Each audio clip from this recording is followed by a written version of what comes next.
J'ai souhaité vous faire un point, car hier soir, un jeune garçon de 15 ans s'est donné la mort. J'ai échangé dès aujourd'hui avec sa mère, à qui j'ai exprimé tout mon soutien, celui du gouvernement, de l'ensemble de la communauté éducative et, j'en suis sûr, de l'ensemble de nos concitoyens. C'est un drame qui nous endeuille tous et les mots sont bien peu de choses face à un tel drame. Mais notre cœur à tous souffre avec sa famille, avec ses proches, avec ses camarades. Beaucoup de questions sont posées sur ce qu'il s'est passé et sur le harcèlement dont ce jeune garçon a été victime. Une enquête est en cours pour déterminer les circonstances qui l'ont conduit à se donner la mort et ce n'est pas au ministre que je suis de commenter cette enquête ou d'en révéler les conclusions avant qu'elles aient eu lieu. En revanche, mon devoir de ministre de l'Éducation nationale et de la jeunesse, c'est de faire toute la transparence sur les éléments dont je dispose à l'heure où j'en dispose sur ce harcèlement que ce jeune garçon a eu à subir. Il était scolarisé l'année dernière en 3e prépa métier au lycée polyvalent Adrienne Bolland à Poissy dans les Yvelines.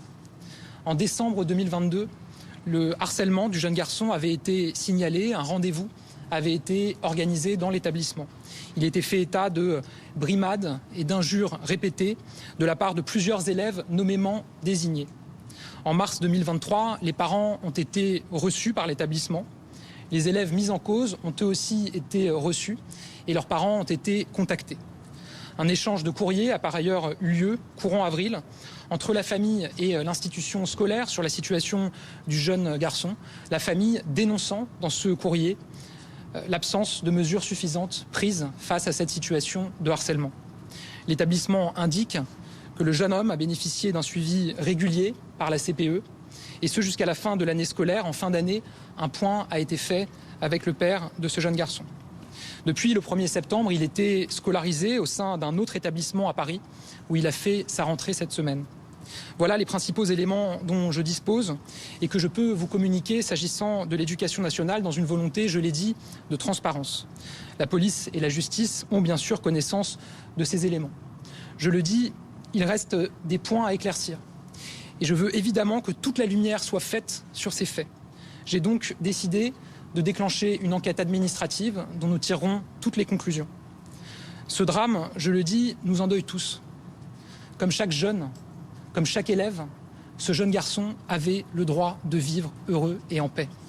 Ce drame frappe particulièrement sa famille, ses proches, mais aussi des camarades, ses camarades et l'équipe éducative du lycée de Poissy, au sein duquel il était scolarisé l'an dernier.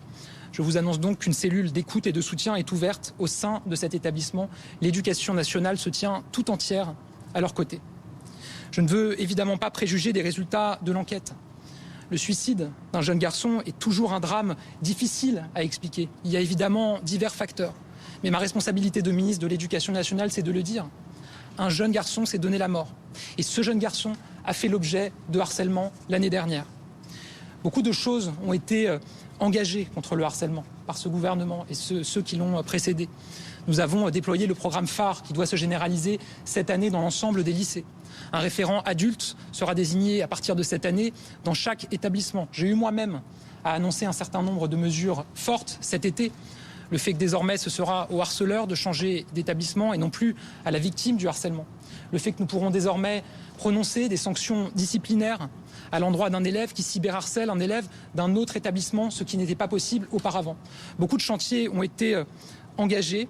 Il faut le dire, mais il faut le dire aussi, et c'est mon devoir en tant que ministre de l'Éducation nationale, chaque drame est un drame de trop qui nous rappelle que nous ne sommes toujours pas à la hauteur. Ce ne sont pas des personnes, évidemment, que je veux mettre en cause. C'est la réponse de l'institution Éducation nationale face à l'urgence du harcèlement scolaire qu'il nous faut continuer à profondément changer. Comme ministre, après un tel drame, j'ai un double devoir. Un devoir de compassion, bien évidemment, mais aussi et surtout un devoir d'action. Nous devons aller plus loin encore que ce qui a d'ores et déjà été engagé. Une initiative forte sera prise en la matière très prochainement. Nous le ferons.